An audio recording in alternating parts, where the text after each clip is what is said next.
네, 그러면은 시작해 보도록 하겠습니다. 주님의 기도로 시작할게요. 성부와 성자와 성령의 이름으로 아멘.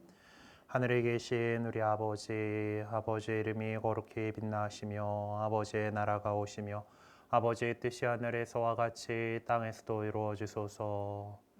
저희에게 일용할 양식을 주시고 저희에게 잘못한 일을 저희가 용서하오니 저희 죄를 용서하시고 저희를 유혹에 빠지지 않게 하시고 악에서 구하소서. 아멘. 성부와 성자와 성령의 이름으로 아멘. 네, 한 주간 잘 지내셨습니까? 네. 오다가 마포대교 넘어오고 난 다음에 뒤에서 받쳐가지고 사고 처리가 보험사가 양쪽에서 빨리 출동을 해야 되는데 아침 출근 시간이라 좀 많이 좀 늦어졌습니다.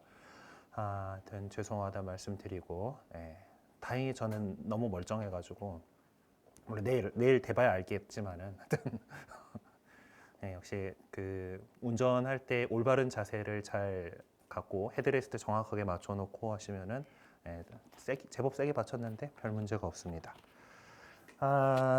네, 우리 이제 그 유다이즘에 대해서 원래 지난 시간에 다 나가야지 하고 시작했는데 그러지 못하고 138쪽까지 진도를 나갔었죠. 그 당시에 그러면은 사회적, 경제적, 정치적인 상황이 어땠는가를 이제 봅시다. 지중해권이잖아요, 그렇죠? 그 당시면은 이제 예수님 시대 때 되면은 로마 제국이 그 황제정을 이제 그 안착시키는 좀 시작을 하게 되는 그런 상황입니다. 로마는 원래 처음에는 왕국으로 시작을 했었다가 그리고 공화정이었죠. 나름 공화 정치를 이제 해 오다가 이 공화정에 있는 여러 가지 직분들이 율리우스 카이사르에 의해서 하나씩 둘씩 이제 그 한 사람에게 집중되게 됩니다. 그래서 되게 그 로마 역사를 보면 재밌는 게 이 공화정을 어쨌든 자신은 공화정의 수호자라는 거예요.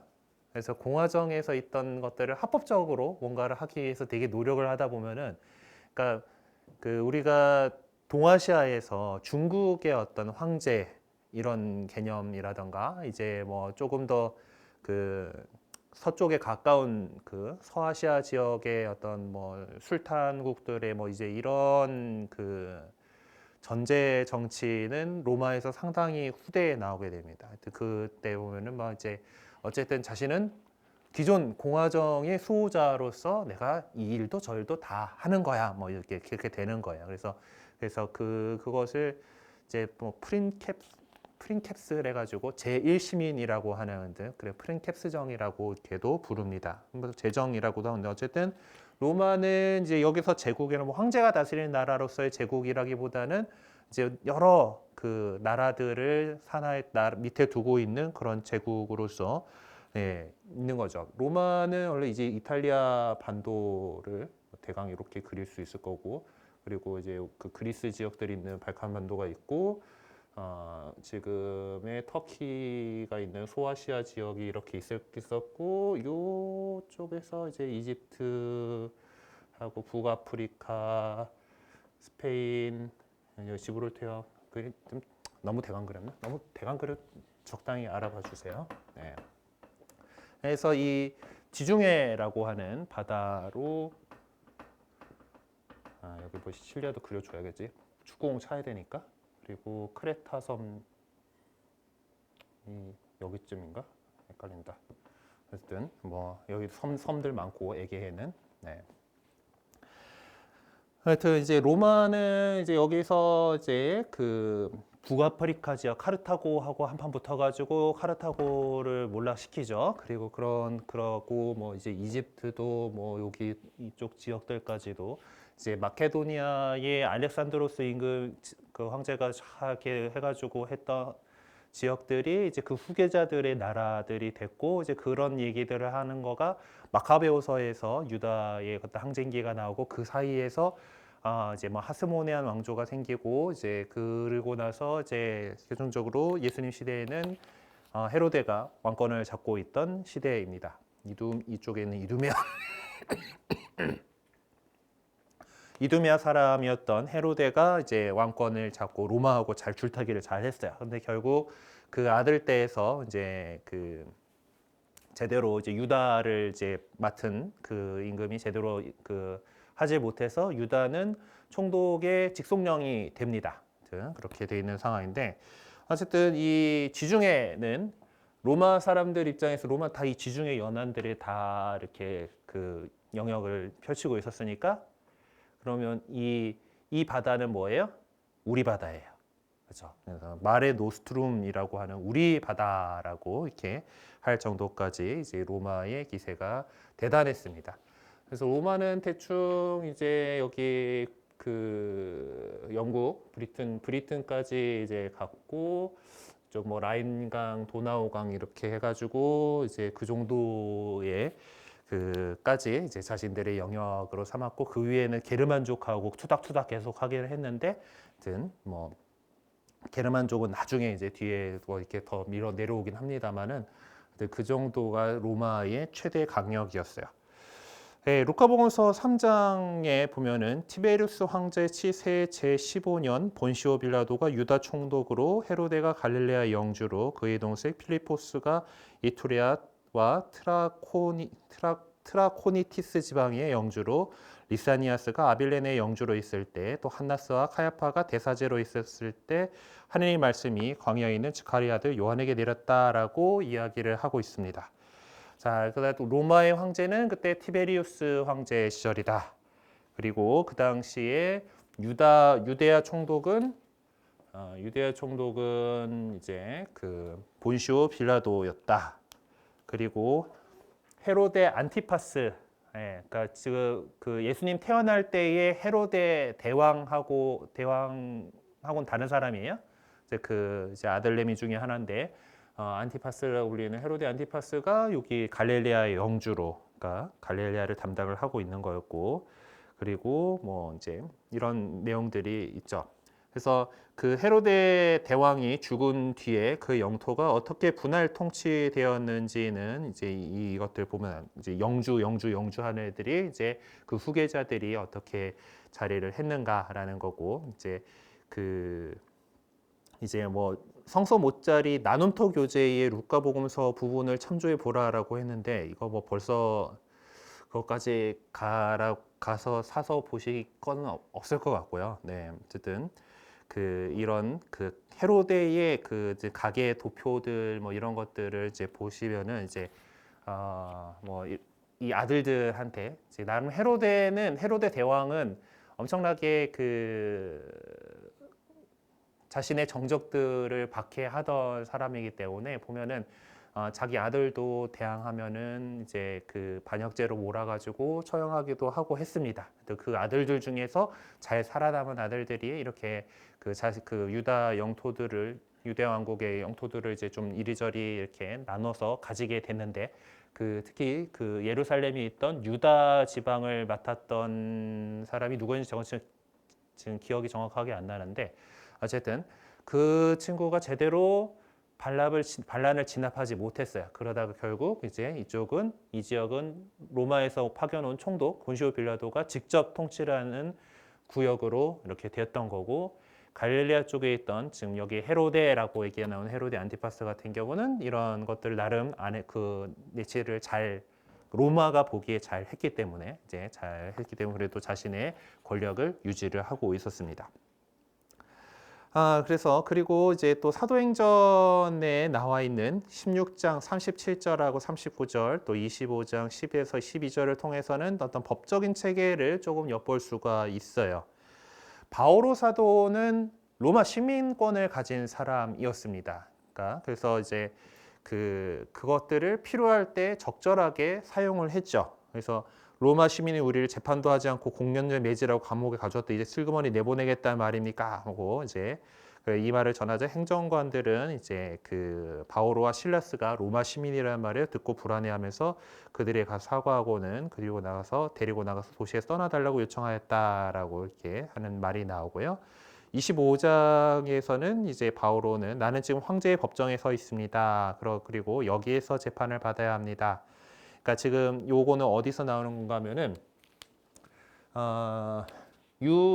유대는 이제 예루살렘이 있죠. 예루살렘이 이제 이스라엘에게는 중요한 도시고 사람들의 중심 도시이긴 하고 그들의 이제 그 사내들인이라고 하는 의회가 있고 나름대로 이제 그건 자치를 어느 정도 허용을 해줬는데 총독은 여기가 아니라 이쪽에 있던 카이사리아라고 하는 해안 지방에 있는 신도시에 거주를 했습니다. 원래 그쪽에 있다가 그 예수님 돌아가시는 그 파스카 시기이죠. 파스카 때는 온 유다 사람들이 죄다 예루살렘으로 모이니까 불안해질 거 아니야. 위험할 수 있잖아요. 사람들이 많이 모였는데 거기서 누가 폭동을 일으켜가지고 이제 뭐 이렇게 모이면 안 되니까 사람들이 모였을 때 뭐 그런 것들이 일어나면 안 되기 때문에 직접 그때는 이제 그 안토니아 요새라고 하는 이제 예루살렘 그 북쪽에 있는 그 요새의 총독이 군대와 함께 주둔을 했던 거예요. 그 자리에. 그래서 예수님 이제 그 순환기에 보면은 이제 총독한테 이제 가고 막 총독 관저에 가가지고 막 이제 그런 것들이 예루살렘에서 이루어질 수 있었던 게 그런 큰 명절 때는 사람들이 많이 모이니까 어떤 치안상에 바로 즉각적인 대응을 할 수 있도록 이 예루살렘에서 총독이 이제 머물렀던 겁니다.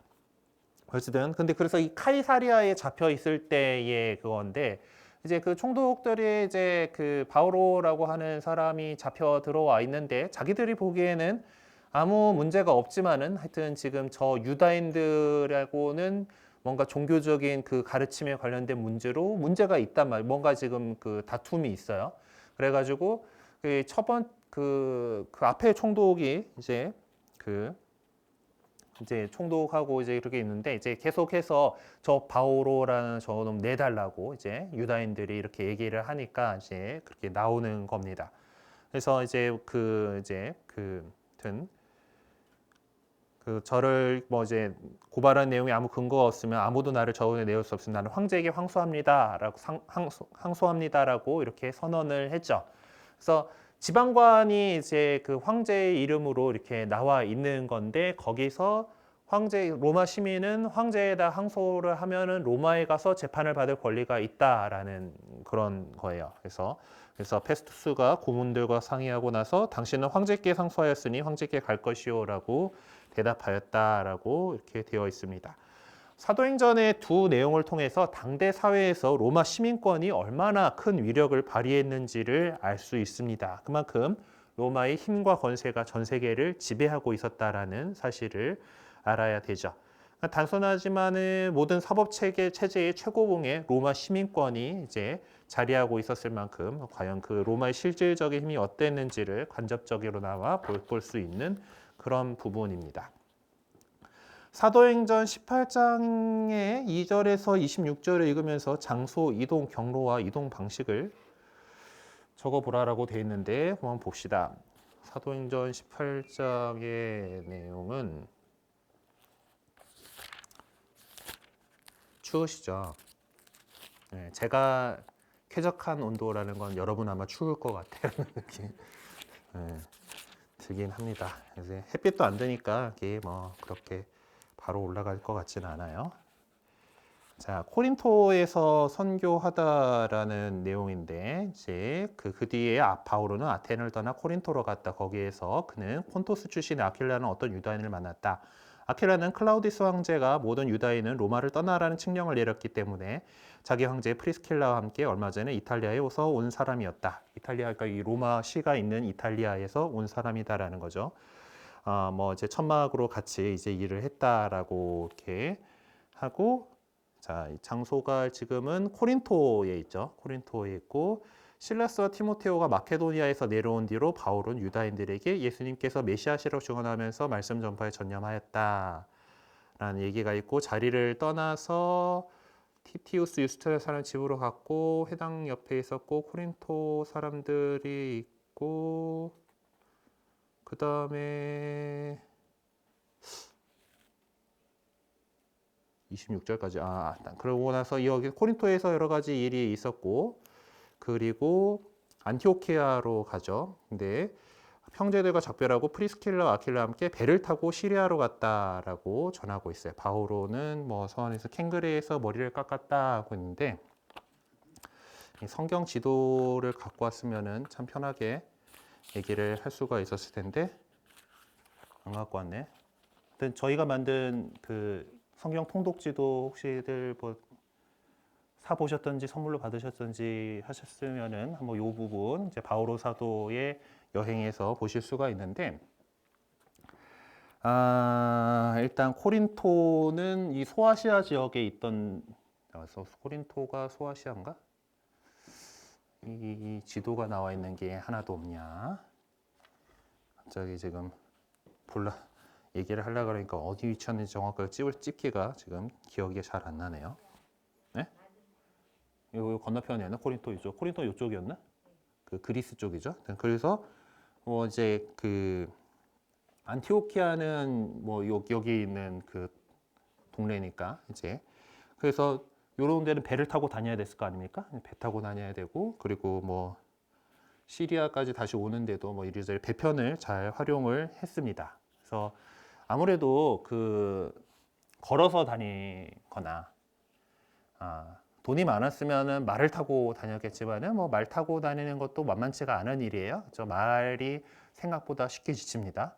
예, 그리고 그 뭐 그래서 보통은 이제 육지에서는 걸어 다니는 것이 대부분이었을 거고, 이제 해상 교통으로 이제 그 당시는 아직 어떤 항해가 그 발달하지 않았던 시대이기 때문에 기본적으로 이제 그 해안선을 따라서 보통 이제 배가 운행을 했다라고 해요. 그래서 가끔가다 이제 이뭐 여기 크레타 섬이라던가 이런 데는 어느 정도 뱃사람들이 길을 아는 데는 이렇게 가기는 했지만은 주로 해안선을 따라 이동을 했었고, 그래서 바오로 사도가 이제 로마로 가던 길에 막 풍랑 만나고 그래서 몰타에 떨어지기도 하잖아요. 이제 그런 것들은 되게 막 그 거의 죽을 뻔한 상황인 거예요. 지금 그 당시에는 아직 이제 그 별을 보고 이제 길을 잡는 천문왕법이라던가 이런 것들이 아직 발전을 하지 않았던 시절이라서 배를 타고 이렇게 다녔고, 이제 어떤 도시들이 있었는지 있는데, 요거는 혹시 집에 가서 성경 지도가 있으면은 좀 찾아보시고, 합본으로 된 성경책에는 좀 뒤에 약간의 성경 지도가 있어요. 그거를 활용하셔도 되겠고요. 혹시 주석 성경에 있다라면은 더 자세한 그런 내용들이 있고, 저희 최근에 만든 또 홍보를 네, 성경 통독 지도나 이제 다른 성경 지도들을 보시면 자세하게 이제 경로들을 보실 수가 있습니다. 자, 그리고 도시들이 있었어요. 네, 뭐 정확한 숫자를 제공하기는 어렵지만 타르수스에는 한 30만 명 정도, 예루살렘에는 3만 명 정도, 에페소에는 한 20만 명 정도, 코린토에서는 한 60만 명 정도의 인구가 살고 있었다라고 합니다.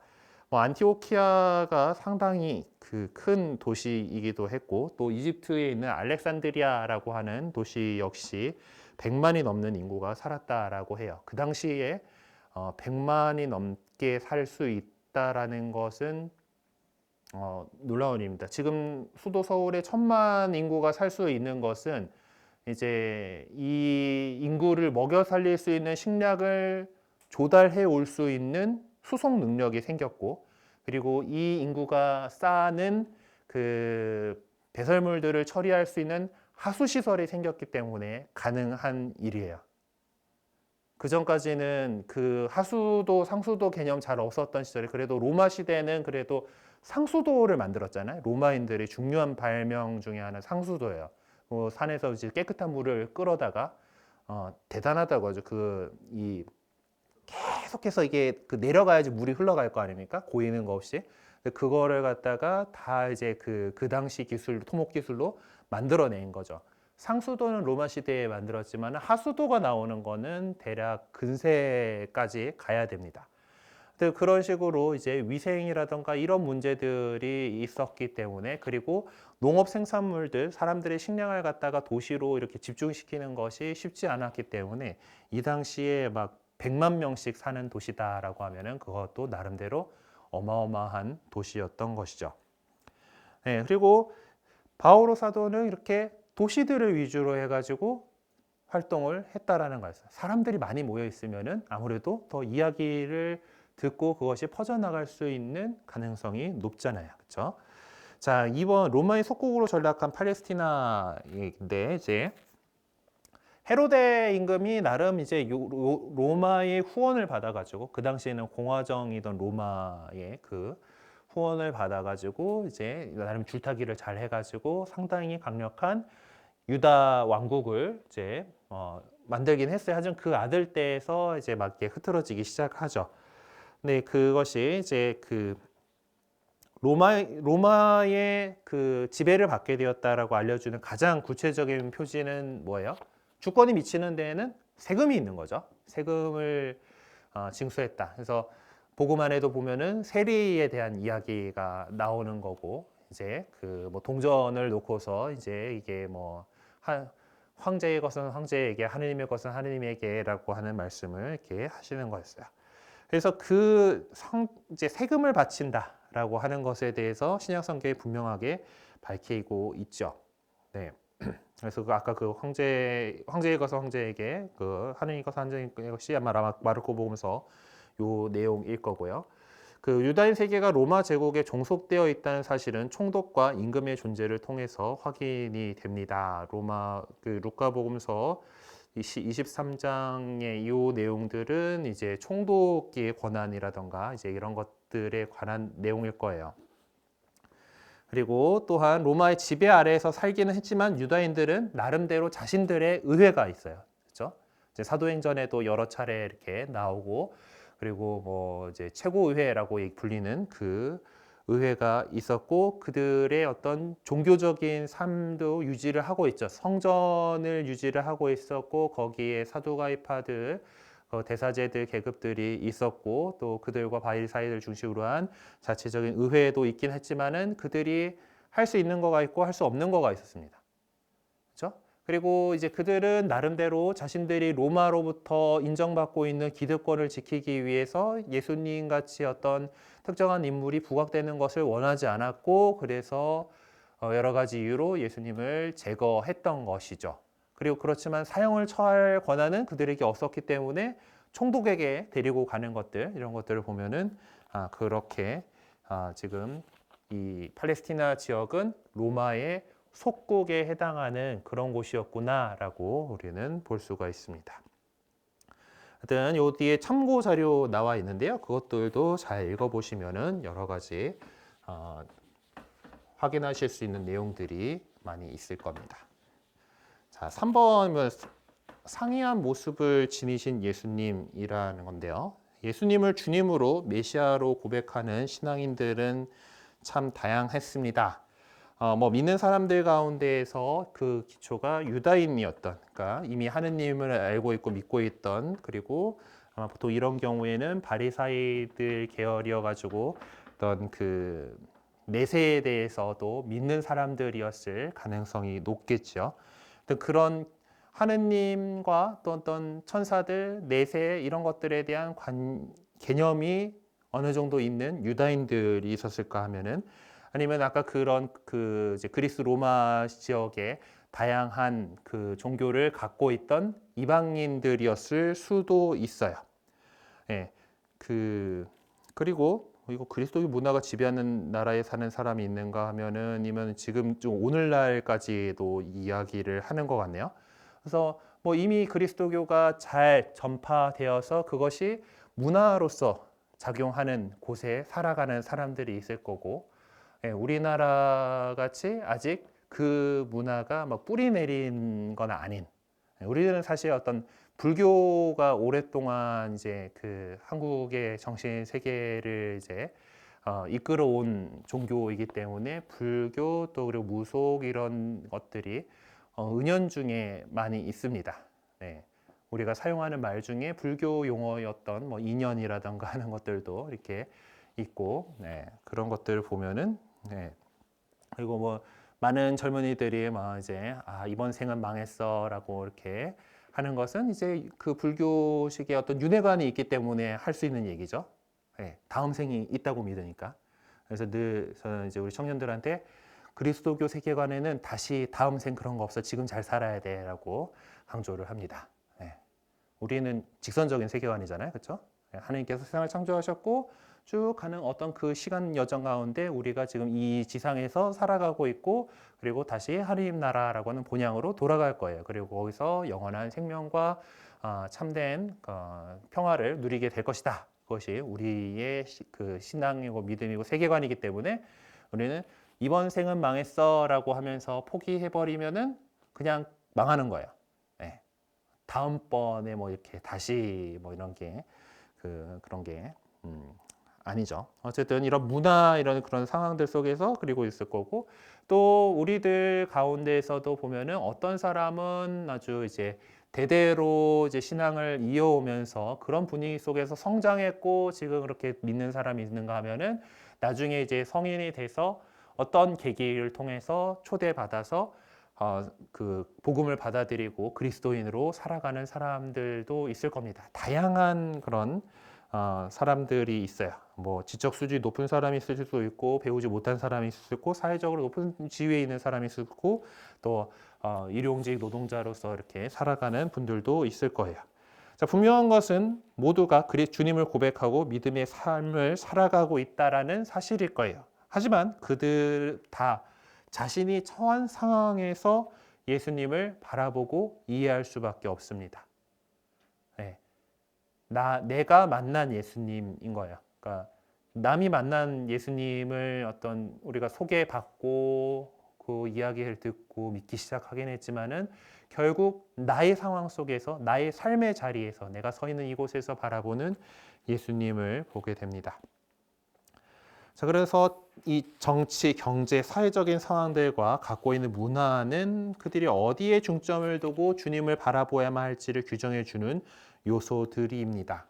그렇기 때문에 그 초대교회 안에서도 뭐 마찬가지예요. 그들이 각자의 어떤 상황들 또 배경들 안에서 예수님을 바라보기 때문에 다양한 모습의 예수님 상이 만들어지게 됩니다. 그리고 성경 안에는 그런 모습들을 이렇게 찾아볼 수가 있어요. 그렇다고 해가지고 그 예수님들이 다 다른 예수님들이냐? 아니죠. 한 예수님을 바라보고 그리고 각자의 공동체가 예수님은 각자의 공동체가 각자의 어떤 상황에 따라서 강조하는 부분이 예수님에 대해서 강조하는 부분이 다른 겁니다. 하지만 그렇다고 해서 그 예수님은 동일한 우리의 주님이시고 구원자이신 예수님이시죠. 자, 그래서 이 성경 안에서 어떤 모습으로 예수님을 이제 전했는지 그것들을 좀 이제 몇 가지를 살펴보도록 합시다. 자, 첫째, 예수님께서는 유다인들이 그토록 절대적인 것으로 여기고 있던 율법에 대해서 어떤 태도를 취하셨는가? 마테오 공동체와 바오로의 공동체는 그 점에 대해서 서로 다른 모습으로 소개합니다. 자, 마테오 복음서에는 보면은 예수님께서 이렇게 말씀하시죠. 마테오복음에서 적은 거는 내가 율법이나 예언서들을 폐지하러 온 것 줄로 생각하지 마라. 폐지하러 온 것이 아니라 오히려 완성하러 왔다라고 이렇게 말씀하십니다. 자, 그런데 바오로의 서간인 에페소서 2장 15절에 보면은 모든 계명과 조문과 함께 율법을 폐지하셨습니다. 그리하게 하여 당신 안에 두 인간을 하나의 새 인간으로 창조하시어 평화를 이룩하시고라고 적혀 있습니다. 뭔가 이상하잖아요, 그렇죠? 자, 위에 이 성경 구절들을 통해서 볼 수 있듯이 마테오는 율법이나 예언서를 폐기하기 위해서가 아니라 완성하기 위해서 오신 예수님을 소개합니다. 하지만 바오로는 율법과 예언서를 폐지하신 예수님을 전해줍니다. 이게 그냥 보면 이거 뭐야 맞지도 않고 뭐 서로 왜 이래 그렇지만은 우리는 뭐 마테오복음서에 담겨진 내용만이 진리라고 또는 뭐 에베소신 뭐 이게 보낸 서간의 내용이 진실이라고 뭐 이제 그렇게 그냥 뭐가 맞다 하고 딱 이렇게 결론을 내려서는 안 되겠습니다. 네. 다 이제 그 내용에 영감을 주신 분은 성령께서 그렇게 하신 것이고 그리고 마테오와 바오로의 공동체가 처한 상황이 다르기 때문에 그런 차이 때문에 예수님의 모습을 조금 그렇게 다르게 소개하고 있는 것이지 다른 예수님을 전하고 있는 것은 절대 아니라 하겠습니다. 그러니까 이 바오로의 입장에서는 조금 더 이제 율법이나 뭐 이런 그동안 이제 이스라엘 사람들이 만들어 왔던 이런 규정들 이런 것들에 대해서 이제 그리스도인들은 자유로워져야 된다라고 이제 얘기를 많이 하기 때문에 특히 이방계 그리스도인들이 막 이제 왜 원래 유다교였던 사람들이 막 여러분도 할례를 받아야 된다는가 뭐 이런 식으로 이제 옛 전통에 대해서 이렇게 강조를 하는 그런 모습들에 대해서 많이 반대를 하잖아요. 그런 면에서 예수님께서 이미 그것을 폐지하셨다라고 얘기하는 거고 마테오 같은 경우는 유다교 출신의 그리스도인 공동체였다라고 전해지잖아요. 그래서 그들은 나름대로 율법을 지키려고 살아가던 사람들이고 이것들이 어떤 그동안에 우리가 믿어오고 있던 그 모든 것을 내팽겨치는 것이 아니라 그러니까 자기가 유다인으로서 유다교 율법을 지켜오던 사람으로서의 어떤 그 정체성을 하루아침에 다 내던지고 그리스도인이 되어야 된다는 것이 아니라 예수님께서는 그 율법을 그 원래의 정신으로 완성하시러 오셨다라고 하는 것으로 해서 자신들이 해오고 있던 것이 이게 헛된 것은 아니었다라고 하는 그런 것을 이제 이야기를 하고 싶었을 거예요. 그런 그 관점에서 이런 차이가 나는 것이죠. 둘째로 예루살렘 성전에 대해서 예수님의 관점을 소개하는 데 있어서도 복음서마다 좀 다른 모습을 보여줍니다.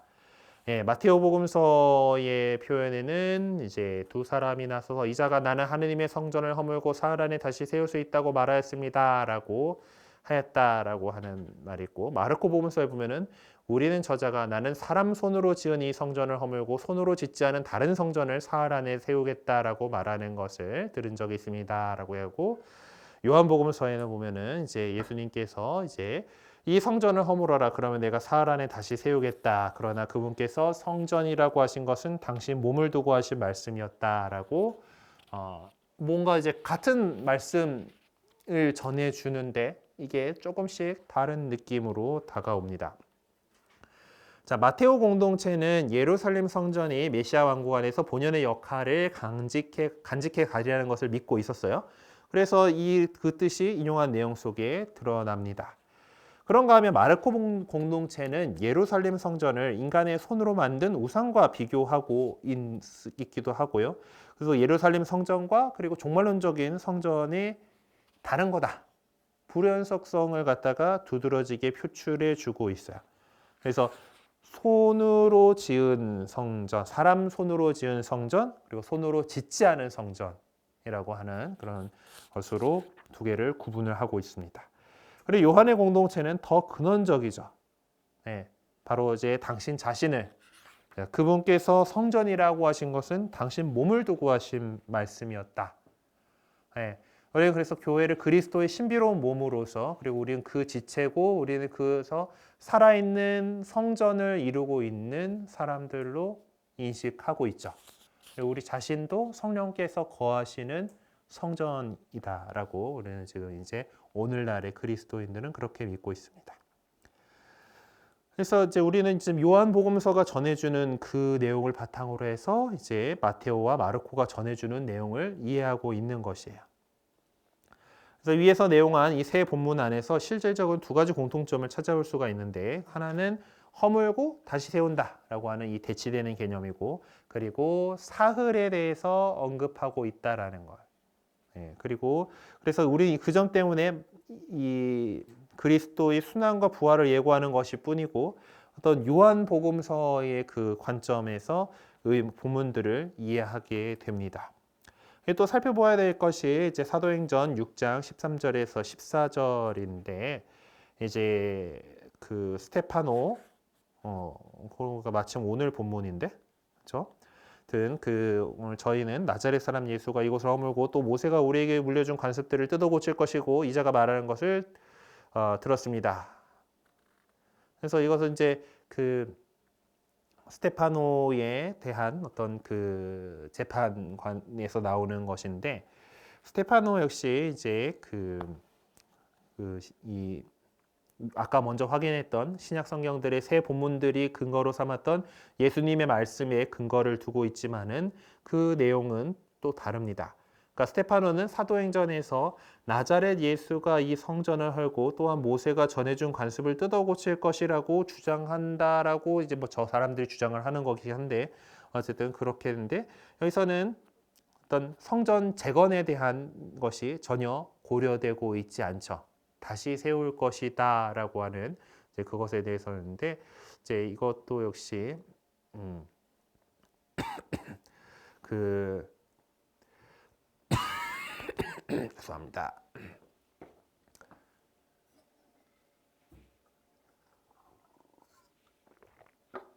음. 네, 그렇게 뭐 이제 그 재건에 대한 내용이 나오지 않고 또한 요한복음서 2장에서의 방식처럼 어떤 다른 것이다. 영성적인 차원으로 이제 그 옮겨가는 그런 것도 보이지 않습니다. 네, 근데 어쩌면 그래서 이제 그 스테파노의 그 설교 안에서 나왔을 것으로 보이는 이런 부분들이 더 그 원천적인 것일지도 모르겠어요. 그러니까 어떤 각자의 그 해석에 따라서 이렇게 나오는 것이긴 할 텐데, 든 그런 모습들이 있습니다. 하여튼 이 세 본문과 사도행전의 한 내용을 이제 발췌해서 비교해 보았는데 이것은 통해서 우리는 공동체에 따라서 그것을 받아들이는 사람들에 따라서 예수님의 말씀을 이해하는 모습이 다르다라는 것을 확인해 볼 수가 있었어요. 그래서 복음 말씀이 하는 그 예수님의 말씀의 현재화, 그러니까 뭐 현실화, 어떤 말하면 토착화가 이루어진 것이라고 이렇게 볼 수가 있겠습니다. 교회들에게 말씀하신 그리스도께서는 예전에 십자가에 못 박히셨으나 이제는 공동체로부터 찬양을 받으시는 유일한 분이시죠. 그러나 그분은 하나하나의 교회를 향해서 개별적으로 말씀하고 계십니다. 그런 이유로 다양한 주님의 모습이 나타나게 된 것이죠. 각 교회에는 자기에게 말씀하시는 주님을 만났고 체험했고 그것을 전해 주었습니다. 네. 그러니까 각자에게 어떤 그들의 상황 속에서 볼 수밖에 없었기 때문에 예수님에 대한 체험이 조금씩 달랐던 거예요. 그러니까 그것들을 그 어떤 부분이 더 부각되어서 다가왔을 거고 그것을 다음 세대에게 전해주려고 하는 그 모습들이 그래서 약간 이렇게 상이한 모습들로 나타납니다. 이제 우리는 그것들을 다 한눈으로 이렇게 보고 이제 다양한 예수님의 모습을 이해할 수 있고 또 그것이 오히려 행복한 처지에 있는 것이 아니겠느냐라고 하고 있습니다. 그래요. 여기서 일단 첫째 시간을 마무리하고 이제 10분간 휴식을 한 다음에 뒤에 이제 2부 제2장 선교사들의 복음 선포로 이제 들어가 보도록 하겠습니다. 그 사이에 있는 참고 자료는 한번 읽어보시면 괜찮을 것 같습니다.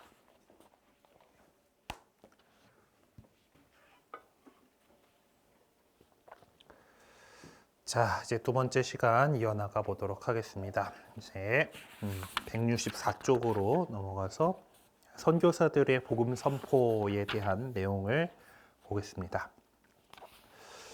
그리스도교는 이제 기원 후 30년경, 그러니까 예수님께서 승천하시고 이제 성령께서 내려오신 것을 대충 그 정도로 보죠. 그 예수님께서 원래는 태어나신 것을 기원 원년으로 이제 서기 1년으로 잡아야 함에도 불구하고 나중에 이리저리 따져보니까 한 기원전 4년 정도, 뭐 빨리 본 사람 6년 뭐 이렇게 해가지고 예수님께서 태어나셨을 것이고, 그러니까 뭐 여러 가지 성경에 나오는 흔적들 있잖아요. 그러니까 누가 임금이었고 뭐 이런 것들하고 되게 그 이런 것 연도 따질 때에 많이 써먹는 거가 이제 그 예수님께서 돌아가신 날이 이제 금요일이고 다음 날은 안식일이었고 축제 준비일이었다라고 하는 그 표현을 가지고서 이제 따지다 보면은 이제 거기서 연도가 이제 그 기원후 30년 정도로 이렇게 보게 된다고 합니다. 저도 뭐 정확한 거는 잘 몰라요. 학자들은 또 이런 것들 가지고 잘 따져보기를 좋아하기 때문에 이제 그런 결과들을 우리가 이제 쓰긴 하는데 어쨌든 예수님께서 돌아가시고 부활하신 그 사건이 종료된 이후부터 해서 그러니까 성령께서 오시고 난 이후로 해서 놀라울 정도로 성장을 거듭했습니다. 가장 먼저 쓰여진 것으로 생각되는 테살로니가 신자들에게 보낸 첫 번째 편지가 이제 기원 후 50년경에 이미 예루살렘에서 1500km나 떨어진 마케도니아에 그리스도교 공동체가 있었다라는 것을 입증해 줍니다. 초대교회 선교사들이 열정적으로 활동함으로써 그러한 결과를 만들어낸 것이죠. 이처럼 사도들의 복음 선포는 빠른 속도로 가시적인 엄청난 열매를 맺기 시작하였습니다. 우리 이제 사도들이 선포했던 복음의 내용이 무엇이었는지를 신약 성경 안에서 다시 찾아보려고 노력하겠습니다. 그렇게 함으로써 우리가 고백하는 신앙의 핵심이 과연 무엇인가 그것을 다시 한번 인식해 보려고 합니다. 즉 복음 선포라고 하는 것, 그 캐리그마라고 하는 것이죠. 그래서 신약 성경 안에서 그 캐리그마 선포된 그 복음의 흔적을 찾기 위해서 노력해 보려고 합니다. 우리는 신학의 본질, 이걸 캐리그마라고 부르는데 이건 뭐 그리스어 말이죠. 본질을 선포했던 당신의 표현들이 담고 있는 것으로서 초대교회 사도들이 썼을 것으로 추정되는 어떤 교리교육서를 가지고 있는 것은 아니에요. 그러니까 책으로 정리는 원래 늦게 되는 거죠. 이야기를 먼저 해줄 거고 그 이야기들이 모인 것이 지금의 책입니다.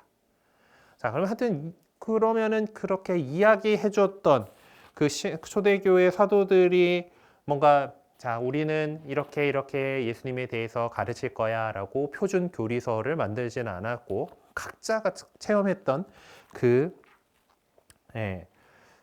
예수님을 이야기를 했을 거예요. 그리고 우리가 단지 갖고 있는 것은 베드로와 바오로의 편지들 그리고 복음서만을 갖고 있습니다.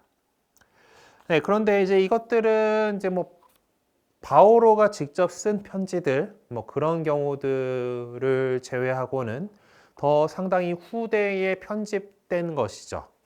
그래서 그 안에는 어쩌면은 이 캐리그마, 이 첫 복음 선포가 이루어졌던 그 기쁜 소식이 어떤 거의 표현이었는지를 어느 정도는 찾아볼 수 있지 않을까라고 이렇게 생각을 하고서 이렇게 보겠습니다. 요즘에도 우리는 신약 성경에 나오는 찬미가 중에서 발췌한 어느 구절이나 신앙 고백에 담겨진 내용들 가운데서 가지고 설교하는 설교자들을 볼 수가 있습니다. 자, 우리 책에서 찬미가라고 표현을 했는데 이제 그 뭐랄까 교회 음악에 좀 신경 쓰지 않으면 그냥 이렇게 쓸 수도 있기는 해요. 뭐 잠깐 얘기를 하자면은 여기서 찬미가라고 표현한 거는 칸티쿰이라고 하는 양식입니다. 요거는 보통 교회 음악에서 찬가라고 번역을 해요. 여러분들 혹시 성무일도를 바치시면은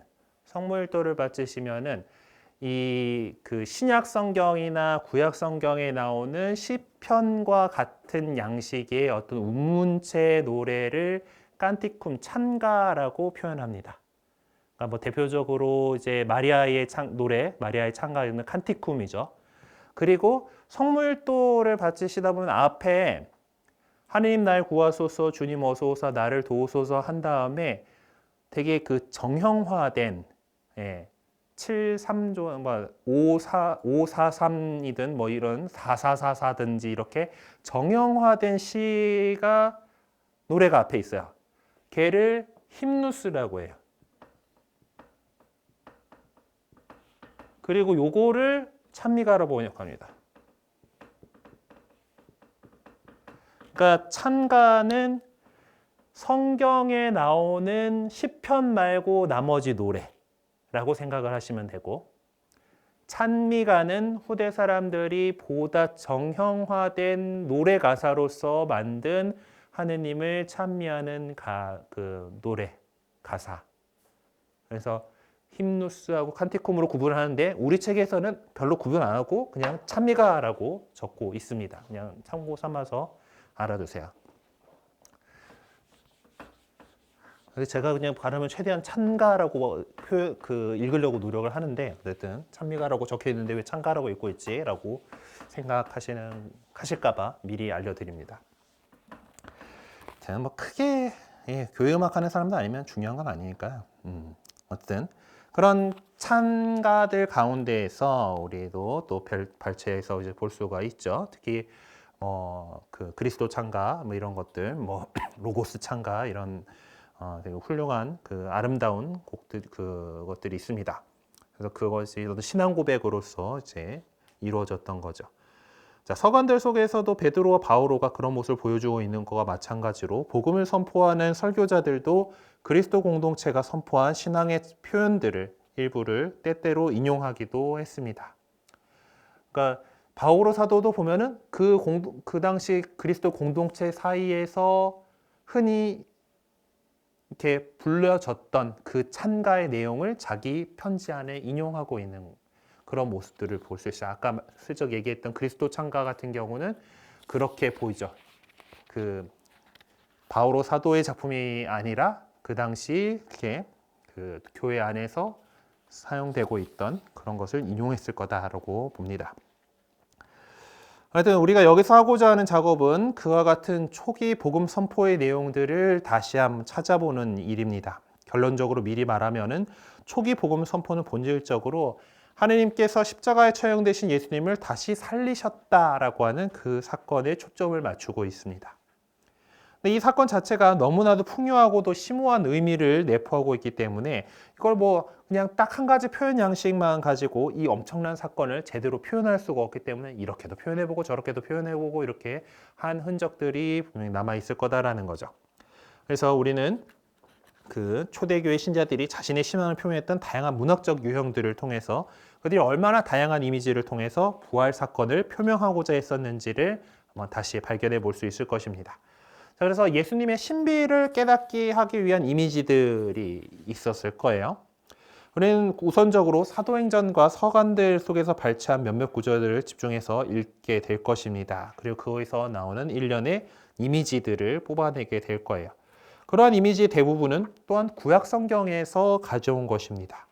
그래서 그런 부분, 이미지들 가운데 중요한 것들이 무엇인지를 한번 좀 찾아보고 구약 성경의 본문들과도 대조해보고 그렇게 해서 초대교회 신자들이 부활이라는 이 심오한 사건을 표명하기 위해서 얼마나 고심했었는가를 알 수가 있을 거예요. 그래서 이런 연구 과정을 통해서 결과적으로 우리는 복음 전승이 만들어진 과정을 밟아 나가게 되는 것입니다. 우리 이 성서 못자리의 이제 본 과정의 내용은 결국 이거예요. 복음 전승이 어떻게 만들어져 가는가를 보는 겁니다. 자, 그러면 신앙을 표명했던 문학 유형이 어떤 것들이 있었는지 봅시다.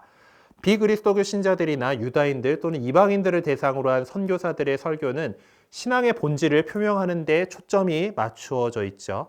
신앙의 본질에 관계되는 내용은 또 몇몇 개의 짧은 표현 형태로 요약 정리되었습니다. 우리는 사도행전에 수록된 담화문들을 연구하면서 그러한 형태들을 다시 한번 찾아볼 수 있을 것으로 봅니다. 초대교회 신자들은 특별히 세례성사 때에 그들이 믿는 바를 고백했고 종교의식을 거행하는 중에 자신이 믿는 바를 노래로 불렀습니다. 그때 그들은 사도행전에 표명된 형태 그대로를 사용해서 그렇게 했을 것입니다. 그래서 다음에 이어지는 내용 속에는 신앙 고백, 이제 그 라틴어로 나는 믿나이다라고 해당하는 동사 크레도를 이렇게 적어놨는데 또 참가의 예를 찾아서 공부하게 될 것입니다. 그리스도교 신자들은 예수님의 죽음과 부활 이외에도 그분의 삶에 있어서 중요했던 다른 사건들을 떠올리면서 계속해서 그들이 고백해온 신앙의 내용을 담고 있는 신앙 고백문인 크레도를 더욱 풍요롭게 만들어야 할 필요성을 느끼고 있었습니다. 이 작업은 신약 성경에 편집된 뒤에도 계속해서 하게 돼요. 그래서 우리가 지금 흔히 많이 사용하는 사도신경은 이제 뭐 사도들이 만들었다라고 이렇게 전해지는 거고 로마 교회에서 세례신경이에요. 세례 때에 우리는 그 사도신경의 내용을 이제 질문을 받고 네 믿습니다라고 대답을 하죠. 네, 그런 세례신경이고 그리고 더 세월이 지난 다음에 우리의 지금 공식 신앙 고백 신경인 니케아 콘스탄티노폴리스 신경 같은 경우는 300년대에 그것이 만들어진단 말이에요. 그러니까 성경이 이미 이런 그 지금 부문들이 작업이 되고 난 더 후대에 이렇게 있는 거고 그리고 뭐 칼케돈 공예에서의 신경 뭐 이런 식으로 뒤에 후대에도 여러 가지 신앙 고백에 관련된 기도문들이 정리되고 발전해 나갑니다. 예, 그런 것들이 이렇게 여기 이제 그 이제 신약 성경이 편집된 후에도 지속되게 될 것이다라고 하는 것은 이런 부분이에요. 또 참고 자료에 보면은 이제 안티오키아의 이냐시오 성인이 행한 신앙 고백문을 또 살펴볼 수가 있고, 이제 그것은 이제 우리가 사용하고 있는 니케아 콘스탄티노폴리스 신경과 같은 더 이제 후대의 4세기 신경들을 이제 보게 될 겁니다. 든 그런 것들을 참조해 가면서 우리 이제 초기 선교사들이 복음 선포했던 그것들에 좀 접근을 해 가보려고 해요. 선교사들은 열정적으로 복음을 선포했었고 그 결과 많은 사람들이 교회 공동체 안으로 들어오게 되었습니다. 우리가 이제 지난 시간에들 했던 그 하나님께서는 더 구원받을 사람들을 이제 많이 늘려주셨다라고 하는 그 결과들을 이게 됐었고, 그래서 이 선교사들이 선포한 복음을 듣고 교회 공동체 안으로 들어오게 된 사람들은 이제 예수님을 주님으로 그리스도로 고백하면서 신앙의 첫 발자국을 내딛기 시작했습니다. 이렇게 하나둘 믿음을 고백하는 사람이 늘어나면서 그리스도 공동체는 규모를 더욱 확장해 나갔죠. 근데 또 그렇게 사람이 늘어나다 보면은 문제들이 좀 생깁니다. 네. 다양한 사람들이 모이면 그 안에서 부딪히는 일들이 생기죠. 네. 요즘 이제 그 독서에서도 나오고 아까 잠깐 언급된 스테파노 같은 경우 7 부제들을 뽑은 이유가 뭡니까? 네. 유다계 그리스도인들과 이방계 그리스도인들이 있는데 이제 이방계 그리스도인들, 그리스계 헬라계 그리스도인들 가운데에서 그 과부들 좀 더 약한 사람들이 어떤 식량 배급에 있어서 홀대를 받았다라는 것 때문에 이제 비유다계 그리스계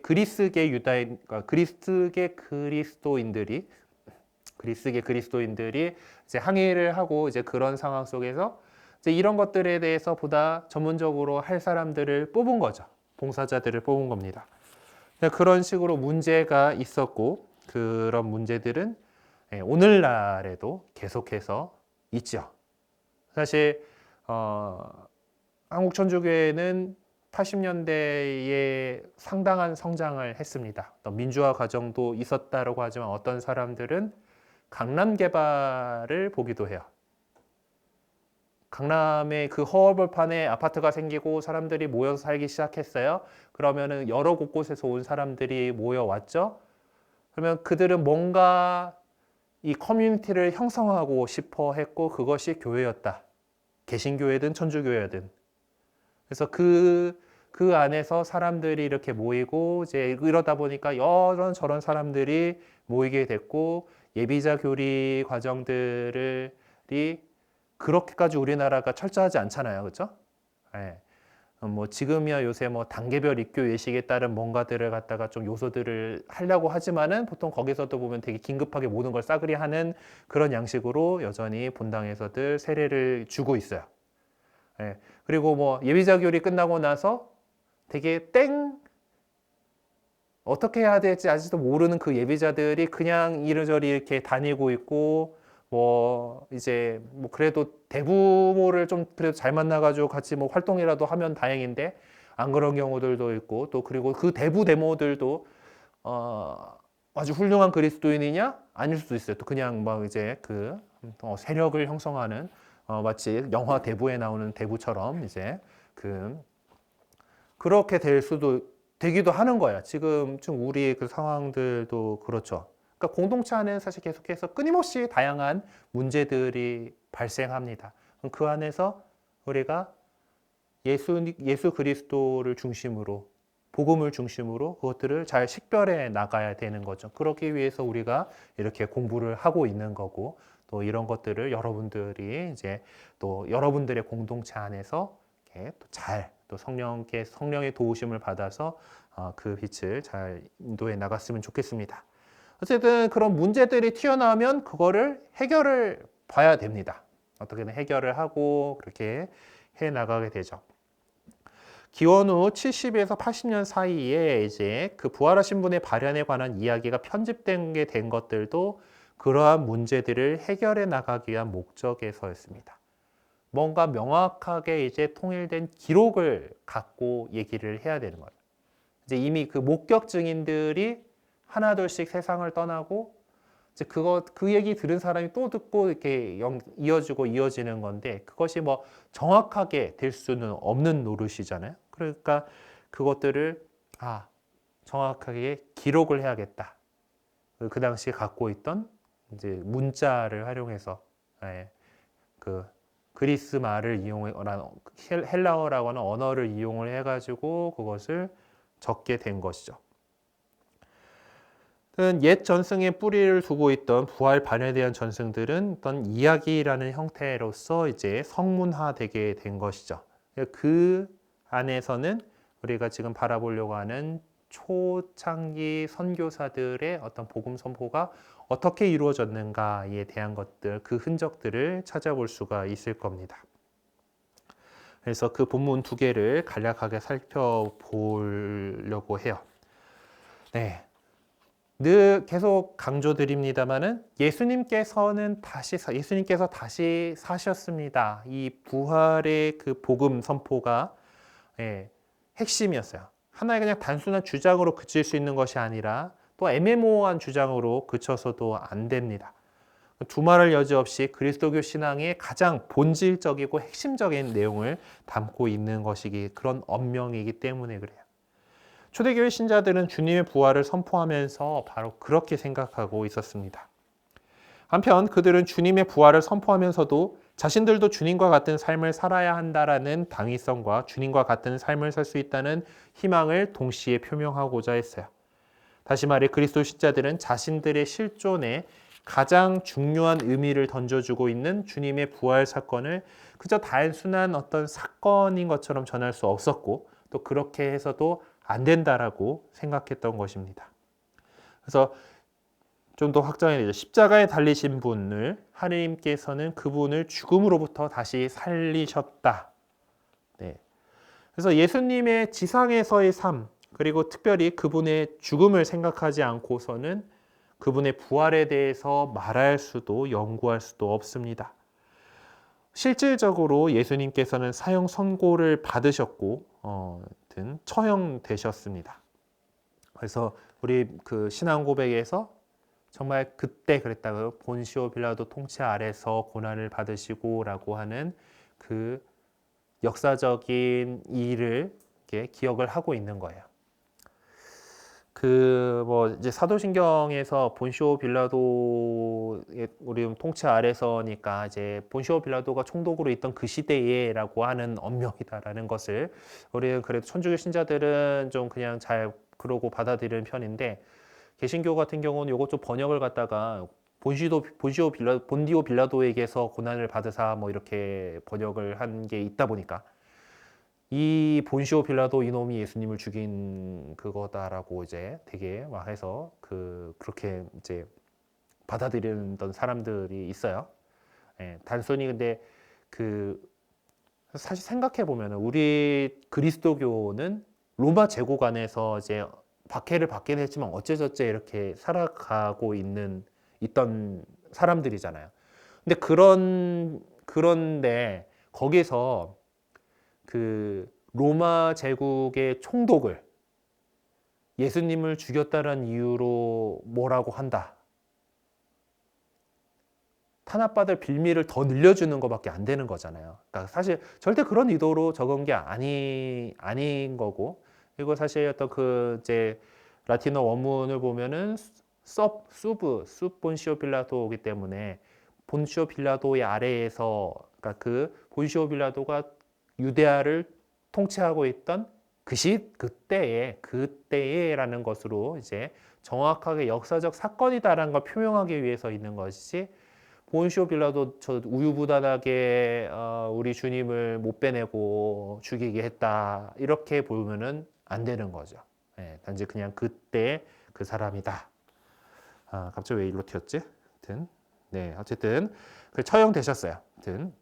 그런 점에서 이제 예수님의 죽음은 그 당시 유다인 종교 지도자들의 공공 책임자들에 의해서 그리고 궁극적으로 이제 그 나무에 매달리는 사람은 하느님의 저주를 받은 자라고 선포한 신명기 21장 23절의 모습으로 또 그토록 강렬하게 저항하셨던 유다인즘의 관념적인 신으로부터 받은 처벌로 인식될 수밖에 없었습니다. 그런 상황에서 하느님께서 그 예수님을 죽음으로부터 일으켜 세우셨다라는 것은 그분의 모든 것을, 그러니까 십자가 사건까지를 포함한 그 모든 인생을 다 인정하고 받아들이셨음을 온 천하를 향해 공개적으로 확인시켜 주셨다라는 것을 의미합니다. 그러니까 유다인 종교 지도자 하느님에 대해서 이제 야훼 하느님에 대해서 이렇게 사람들에게 잘 가르치고 있던 그 사람들이 하느님을 모독한 죄로 죽어야 한다라고 예수님에 대해서 그렇게 했고 그들이 자기는 뭐 어떤 뭐 처형을 할 수 있는 권한이 없었기 때문에 총독에게 그거를 이제 넘겨가지고 십자가형에 처해지게끔 이렇게 했다. 라고 하는 것은 또 그리고 그동안 성경 안에서도 신명기의 표현들도 나무에 매달린 사람은 하느님의 저주를 받은 자이다라고 하는 정도로 그렇게 그 예수님께서 돌아가신 그 모습을 생각을 하면은 유다교의 입장에서 보면 저건 하느님께 천벌받아 저주를 받아가지고 비참하게 죽은 거였어요. 그런 예수님을 우리의 하느님께서 다시 살리셨다. 그게 저주받아서 그렇게 됐던 것이 아니다라고 하는 그런 그 표현을, 그런 주장을 그리스도인들은 해 나갔던 것이죠. 그래서 처형되셨지만 결코 죽은 것이 아님을 또 하느님께서 부활을 통해서 온 천하에 알려주신 것입니다. 그래서 베드로는 오순절 아침에 그 설교에서 무업자들의 손을 빌려 여러분이 십자가에 못 박아 죽였던 그분을 하느님께서 다시 살리셨습니다라고 외칩니다. 베드로가 외친 이 내용이야말로 신앙의 본질을 형성하고 있는 것이죠. 그리고 또 참고자료 부분에서 더 자세하게 다뤄져 있다고 하니까 나중에 확인해 보시면 좋겠습니다. 자, 하느님의 통치 또는 부활이라는 예수님께서 선포하신 복음과 초대교회 신자들이 선포한 복음의 주제를 비교해 보면은 조금 당혹감이 이게 느껴집니다. 그러니까 복음서에 나오는 예수님께서 복음을 선포하셨다라고 하는 데서 나오는 거는 하느님 나라가 가까이 왔다 회개하고 복음을 믿어라죠. 예수님께서 선포하신 복음은 하느님 나라가 가까이 왔다. 하느님의 통치가 도래했다.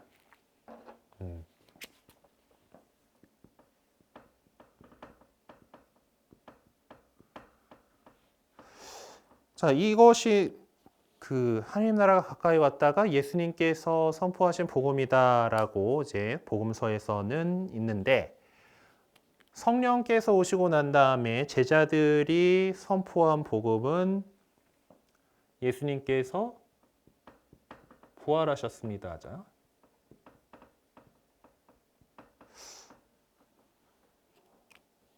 왜 제자들은 스승께서 전하신 메시지를 그대로 전하지 않았을까?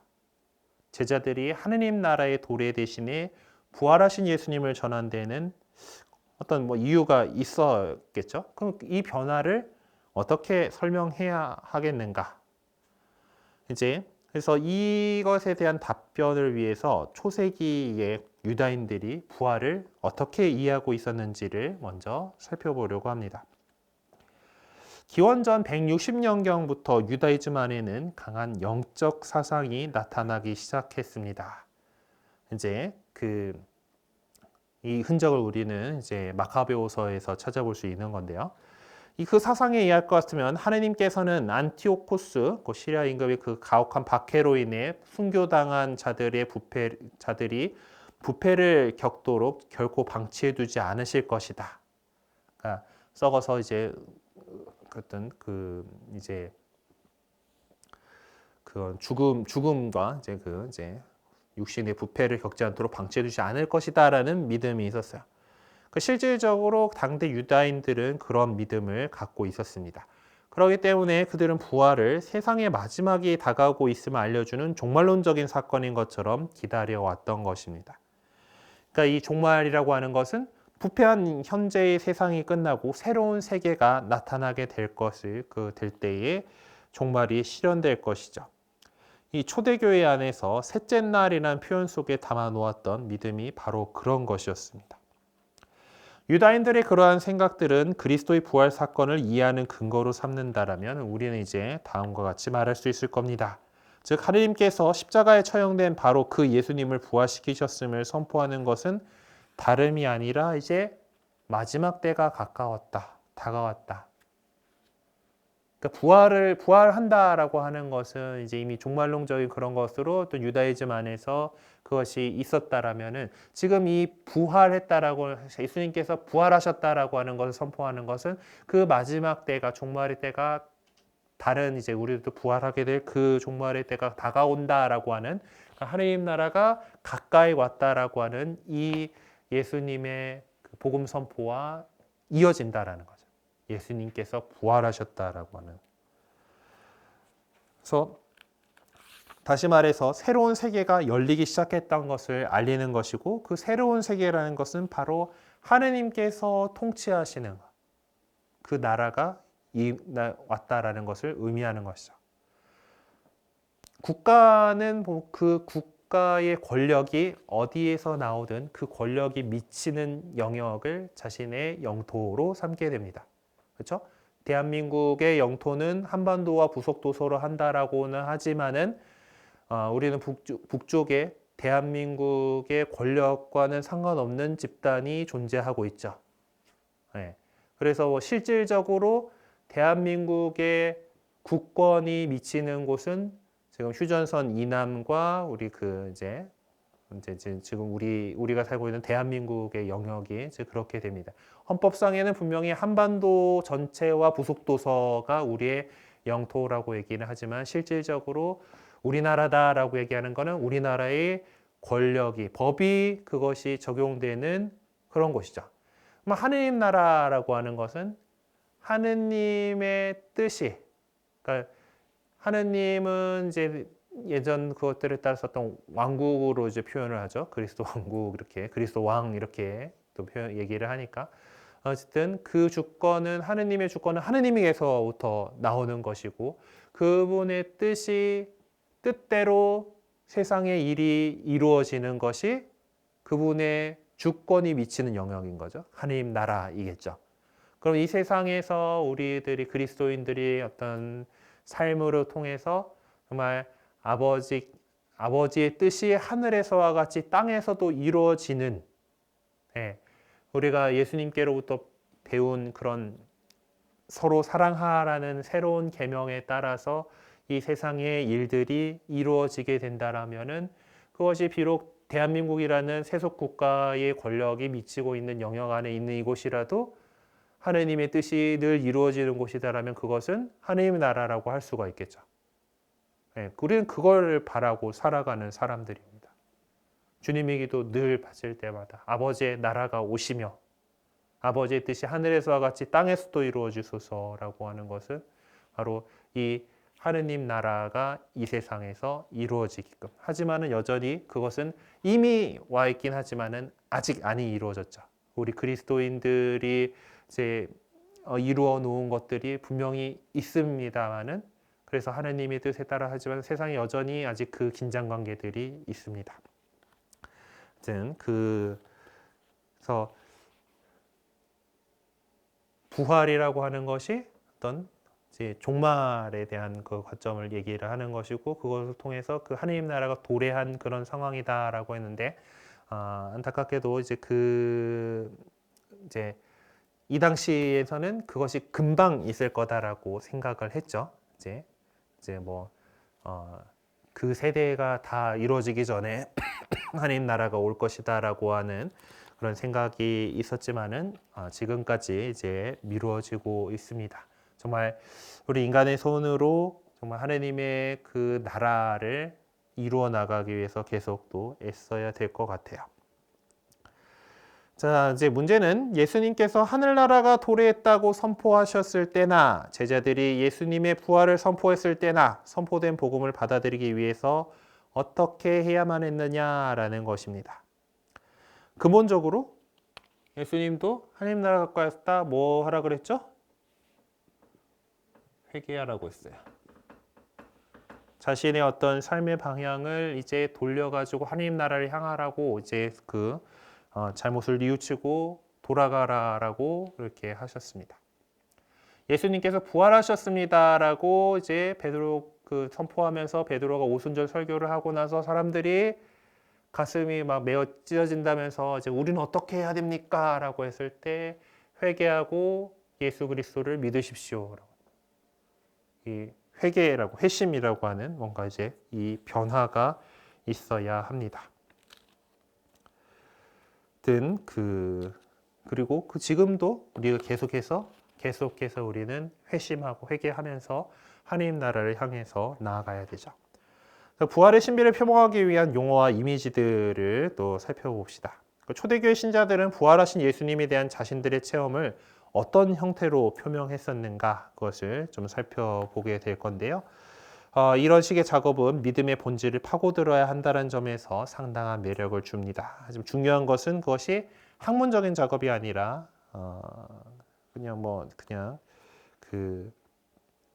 우리가 이제 그 결과를 내게 될 것들, 그러니까 초대교회 신자들이 어떤 식으로 이 부활의 체험을 전해야 될 것인가를 놓고 고심고심 해가지고 창출해낸 그 부활에 대한 표현들을 찾아낸 다음에 그렇다면 우리는 지금 정말 더 과학적인 사고에 길들여져 있는 우리의 이웃들에게 어떻게 부활 신앙을 선포해야 할 것인지를 고민해 볼 수 있는 시간이 될 것 같습니다. 그렇게 함으로써 우리가 초대교회 신자들의 체험에 동참할 수 있어야만 이 작업이 신앙적으로 의미 있는 것이 될 것입니다. 그래서 개괄적 연구, 이미지들을 조금 살펴보다가 그러니까 원래는 오늘 이 이미지들까지 진도를 뽑아야 되는데 시간이 애매하네. 가봅시다. 일단 부활 사건을 표명하기 위한 이미지들은 이제 우리 같이 믿는 사람들은 예수님께서 부활하셨습니다 하면은 부활에 대한 어떤 표현, 이 표현도 알고 있고 이미지들도 뭐 길들여져 있어요. 원래 그래서 예비적 요리하는 게 제일 힘듭니다.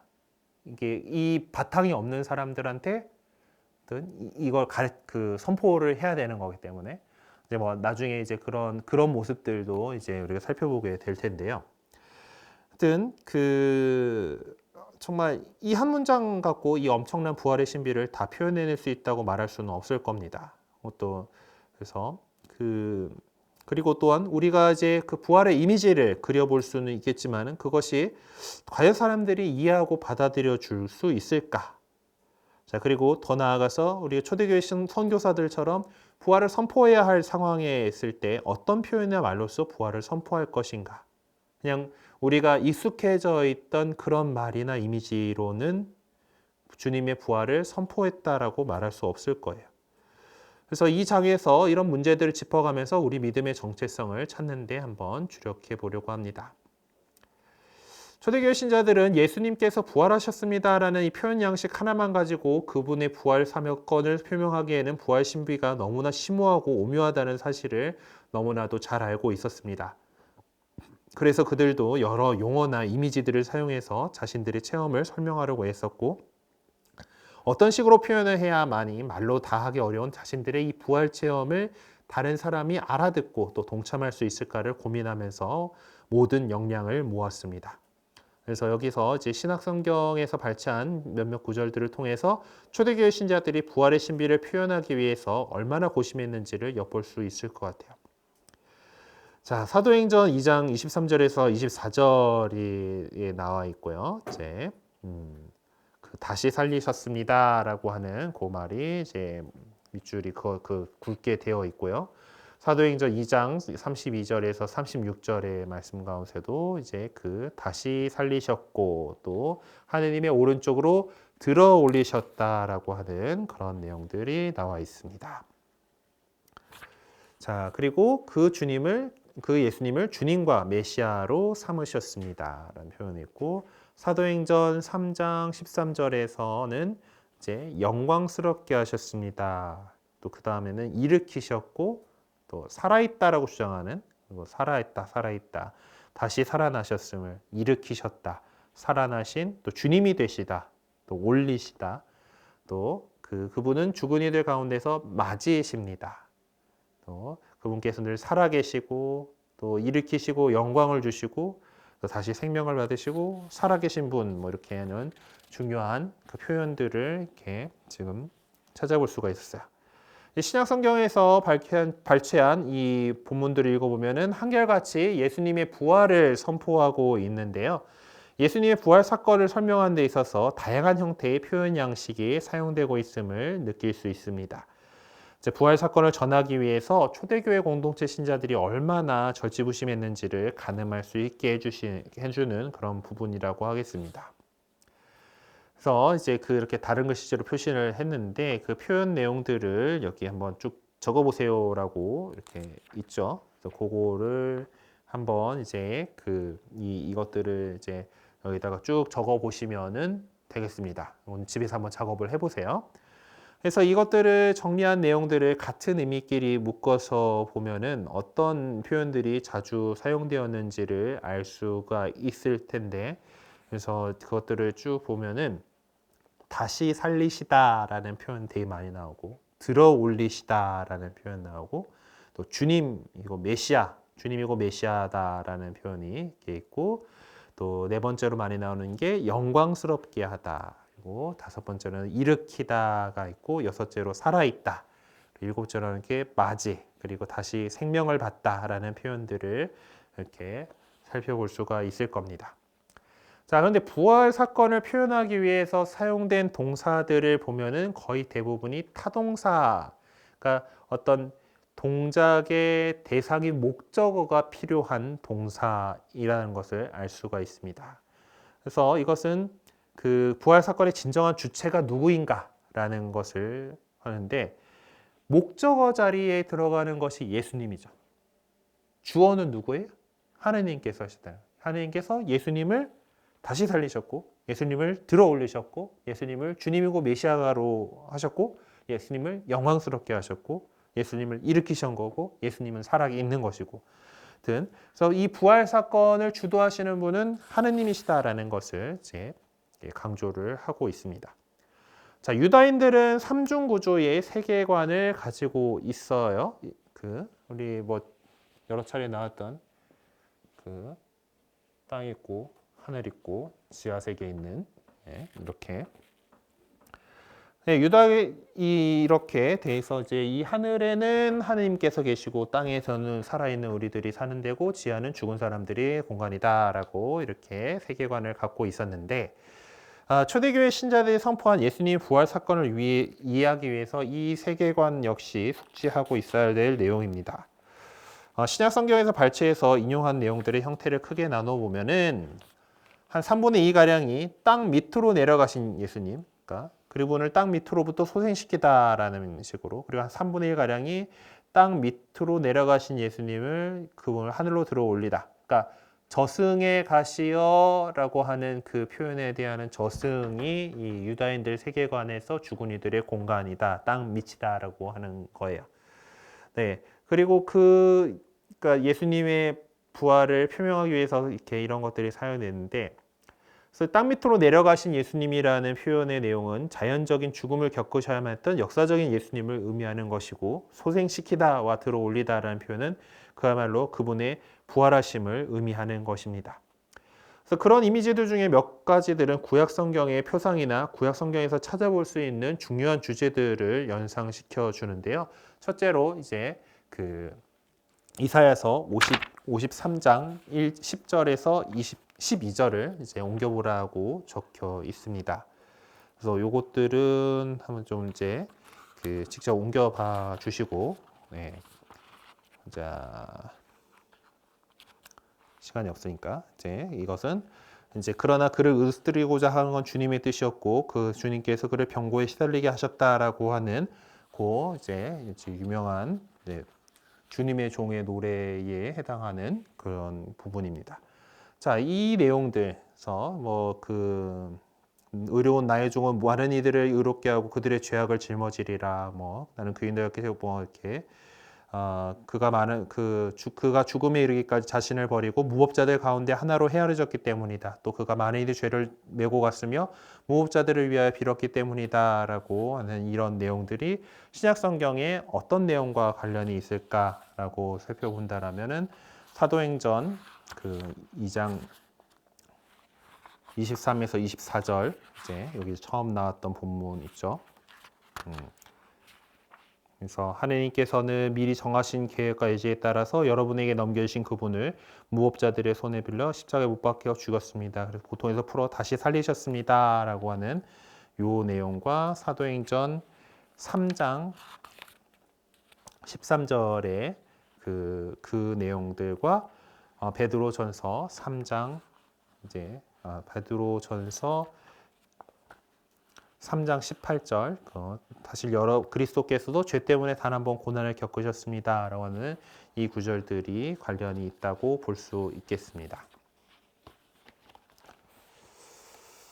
자, 그리고 시편 2장과 110장을 읽어보면은 인용한 시편이 어떤 내용과 관련되어 있다라고 볼 수 있을까? 그래서 신약 성경에서는 구약 성경을 바탕으로 이제 어떤 모습을 보여주려고 했던 것일까라고 하는데 시편 2장과 113을 그게 아마 2장이 그 주님께서 내 주님께 이르시기를 막 이제 내가 원수들을 발판으로 삼기까지 아마 그 내용인데 이제 사도행전 2장 32절에서 36절에서 이제 있는 내용을 바탕으로 해서 하느님께서 예수님을 세상을 지배하고 통치하실 분으로 세우셨다라고 하는 그런 모습으로서 볼 수가 있습니다. 그리고 세 번째는 탈출기 3장 6절을 또 옮겨보라라고 했는데 이제 이거는 이제 탈출기에 이제 모세가 하느님을 만나는 장면이에요. 그래서 그분께서 다시 말씀하셨다. 나는 내 아버지의 하느님, 곧 아브라함의 하느님, 이삭의 하느님, 야곱의 하느님이다. 그러자 모세는 하느님을 뵙기가 두려워 얼굴을 가렸다라고 하는 내용인데 그것은 예수님의 어떤 모습을 보여주려고 했던 것일까라고 하면은 예수님을 죽음으로부터 일으켜 세우신 하느님은 이제 구약으로부터 구원 계획을 알리시고 언약하시고 급기야 예수님 안에서 성취하신 분이시다라는 거예요. 그래서 예수님의 부활이라고 하는 것은 결과적으로 구원 계획의 성취를 의미하는 것이고 그것은 바로 구원 역사 안에서 이루어지고 있는 것입니다. 그 한가운데 예수님께서 자리하고 계시고 그런 점에서 예수님은 구약을 계승하면서 완성하신 분이시다라는 것이 이제 예수님 우리가 탈출기 3장 6절과 연결해서 봐야 될 부분이겠습니다. 하느님께서는 예수님을 죽음으로부터 되살리심으로부터 죽음으로부터 승리하신 분이 되게 하셨어요. 그 결과에 예수님께서는 어떤 분이 되셨는가? 찬조된 것들이 있고 그것은 바로 주님이시며 그리스도가 되셨다. 주님이시며 메시아가 되셨다라고 하는 것으로 볼 수가 있겠습니다. 자, 우리가 이렇게 본 부활 사건에 대한 신약 성경의 내용들을 구약 성경과의 관계 안에서 이해하려고 했던 이유는 바로 신약 성경의 저자들이 예수님의 부활 사건을 표명하기 위해서 구약 성경에 그 바탕을 두고 있었다라는 거예요. 그래서 신약 백성이 구약 성경을 변함없이 읽고 있었다라는 것을 의미하고 구원의 역사라는 큰 틀 안에서 그 사건의 의미를 이해하고 있었다라는 것을 말해주는 것이라고 할 수 있겠습니다. 그리고 그것은 그 흔적들은 오늘날 우리의 그 미사의 말씀 전례 안에서 보실 수가 있어요. 보통은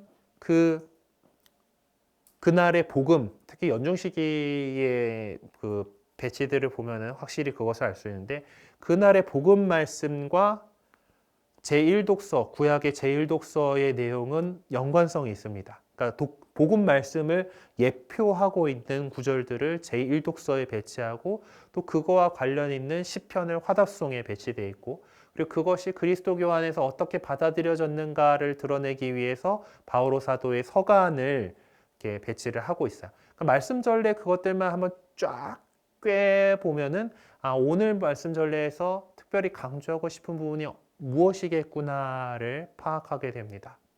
네. 네. 사실 이렇게만 잘 깨줘도 강론이 제대로 나오기 때문에 저는 즐겨서 이제 이런 식으로 강론을 쓰게 되는데, 하여튼 그 말씀 전례가 그냥 따로따로 있는 말씀이 아니다라는 거예요. 신약에 있는 어떤 사건들은 다 구약에 그 예표되어 있는 것, 그리고 예수님을 통해서 우리 인류를 구원하셨지만 그것은 하느님께서 태초부터 준비해 오신 그 구원, 그 창조부터 이어오는 그 구원의 모든 그 역사 안에 있는 것이다라는 것을, 그래서 우리가 뭐 어떤 사람들은 구약의 하느님은 질투의 하느님이고 싸움의 하느님이고 신약의 하느님은 사랑의 하느님이시고 하면서 구약 성경은 폐기된 것이다, 볼 필요 없다라고 잘못 주장하는 사람들이 있습니다. 하지만은 우리 교회는 계속해서 구약 성경을 우리의 성경으로 받아들였고, 또 그 안에서 또 하느님께서 이스라엘 백성을 어떻게 이끌어 오셨는지에 대한 것들을 갖고 있었고, 그리고 예수님도 또한 그 아까 마테오 공동체의 표현에 따르면은 율법을 완성하러 오셨다라고 얘기를 하신 거고, 그리고 어떤 율법에서 그 시대에는 어쩔 수 없이 그렇게 다 이제 가르쳐 가주면서 해야 됐지만은 이제 신약의 시대에 대해서는 그 또 이미 사람들이 그리스도인들이 더 이제 하느님을 뜻을 알고 이제 잘 살아가기 때문에 그런 제약들을 철폐해 주신 것이죠.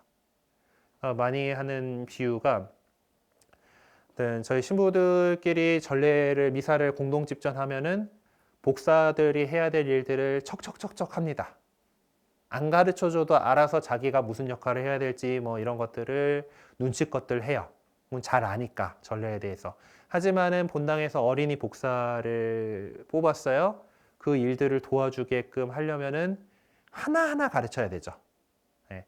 여기서 요 말이 나오면은 종을 요렇게 쳐야 돼. 라든가, 이쪽에서 돌 때는 요 방향으로 돌고, 이렇게 이 정도 딱 보고, 일일이 이렇게 해야 되니까. 아이들한테는 그렇게 가르쳐야지 제대로 할 수가 있어요.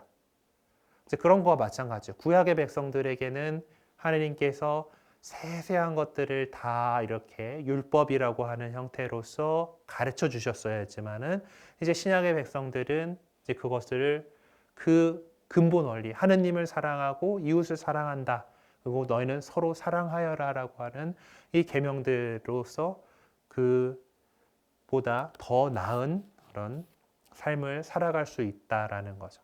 우리가 그렇게 그렇지만은 그것 어떤 법규들이 해제 철폐되었다라고 해가지고 그 안에 담고 있는 정신, 그것들은 우리가 잘 더 지켜나가야 할 것이라고 생각합니다.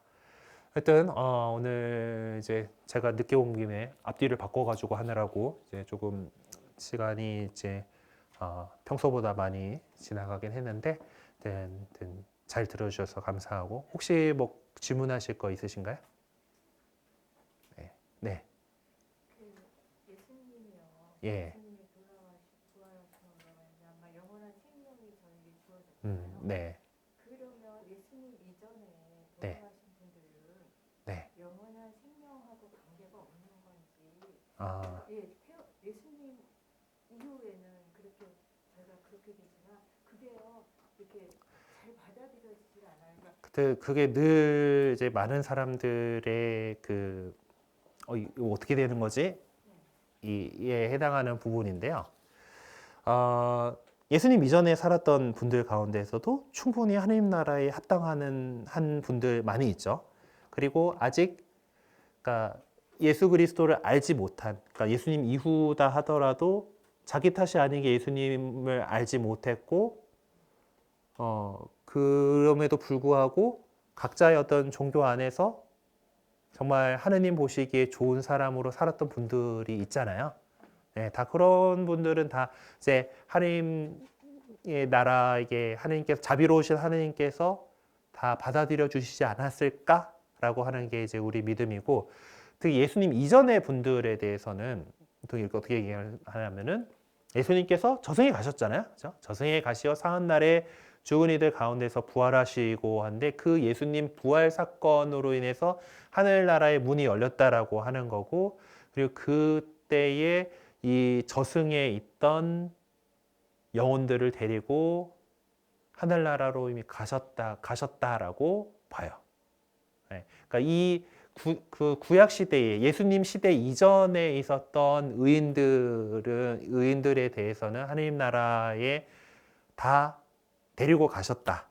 그러니까 부활하셔서 저승에 가신 그 사건이 그 저승에서 그들을 데려오기 위해서. 그래서 이제 그 동방교회 이콘들에 보면은 이 예수님 부활에 대한 것들 가운데서 십자가를 이제 쓰러져 가지고 발에 딱 밟고 계시고 이렇게 저승으로 이제 밑으로 내려가시는 그런 포즈를 하시면서 그 저승에서 아담의 손을 잡고 이끌어내는 그런 그 성화들이 있어요. 그 부활에 대한 성화가, 그러니까 그래서 예수님께서 무덤에 묻히셨다라는 건 지하 세계로 갔다라고 하는 거하고 이제 같은 의미이지만은, 그리고 거기서 그냥 그거가 아니라 그 지하 세계, 그 사후, 그러니까 죽음의 세계, 죽은 자들의 세계에 있는 의로운 사람들을 다 끄집어 오셨다. 그래서 지옥이 텅텅 비었다. 뭐 이렇게 표현을 하는데, 그때도 뭐 모르겠어요. 지옥이라고 하는 개념은 또한 이제 하느님을 적극적으로 거부하는 거거든요. 그래서 지옥은 사람이 들어가는 것이다라고 하는데, 그렇게 아마 거부했던 사람들은 안 데리고 가셨겠죠. 그러니까 그들이 그냥 남았겠죠. 그러니까 하느님에 대해서 거부하는 것이 지옥이고 하느님을 믿고 따르는 것이 하느님 나라인 거예요. 그래서 그 부활 사건 속에는 이미 그 전에 있었던 영혼들을 구원하셨다. 그때 이미 구원하셨고, 앞으로의 영혼들은 이제 그 예수님을 믿음으로써 우리가 구원을 받는 것이고, 그리고 아직 미처 예수 그리스도의 복음이 선포되지 않았던 그런 곳에 있던 사람들에 대해서는 옛날에 우리의 그 교리는 교회밖에 구원 없다였어요. 네. 그래서 막 이제 그 식민지 막 만들고 하던 시제 그 뭐 대항해 시대라고 하는 그 시대에 그 이제 스페인, 포르투갈에서 신대륙으로 많이 이렇게 갔잖아요. 그래서 뭐 거기 선교사들이 이렇게 해가지고 그때 또 되게 잘못했던 것들 가운데 하나가 이제 막 강제로 세례주고 나서 죄 지을지도 모르니까 죽이고 그런 만행들도 있었습니다. 근데 그것들은 제대로 이해를 못한 거죠. 그러니까 교회 밖에는 구원 없다니까 어떻게든 물 부어가지고 세례를 시켜가지고 교회 안으로 데리고 와야 된다라고 생각을 했던 거고, 지금에 와서는 제2차 바티칸 공의 이후의 어떤 우리 교회의 흐름 안에서는 그런 자기 탓 없이 그리스도를 알지 못했던 사람들 가운데서도 충분히 하느님 뜻에 따라서 옳게 살았던 사람들이라면은 하느님께서 그들의 자비로우신 하느님께서 그들을 구원하시지 않았을까? 물론 결정적으로 그들도 구원받았습니다라고 얘기하지는 않아요. 여전히 기본적인 것은 교회 밖에는 구원 없다인 건데, 요새는 교회 밖에도 구원이 있을 수도 있지 않을까 정도. 그 정도로 우리가 이해를 하고 있습니다. 그래서 구약 시대의 사람들에 대해서는 이렇게 부활하시면서 데리고 가셨다. 이렇게 보시면 되겠습니다. 네, 그래요. 오늘도 함께 해주셔서 감사하고, 오늘도 이제 그 삼종기도로 이 시간 마치도록 하겠습니다. 성부와 성자와 성령의 이름으로 아멘. 하늘의 보호님 기뻐하소서 할렐루야. 태중에 모시던 아드님께서 할렐루야. 말씀하신 대로 부활하셨나이다 할렐루야. 저희를 위하여 하나님께 빌어소서 할렐루야. 마리아님 기뻐하시고 즐거워하소서 할렐루야. 주님께서 참으로 부활하셨나이다 할렐루야. 기도합시다. 하느님 성자 우리 주 예수 그리스도의 부활로 온 세상을 기쁘게 하셨으니 성자의 동정 마리아의 도움으로 영생의 즐거움을 얻게 하소서. 우리 주 그리스도를 통하여 비나이다. 아멘.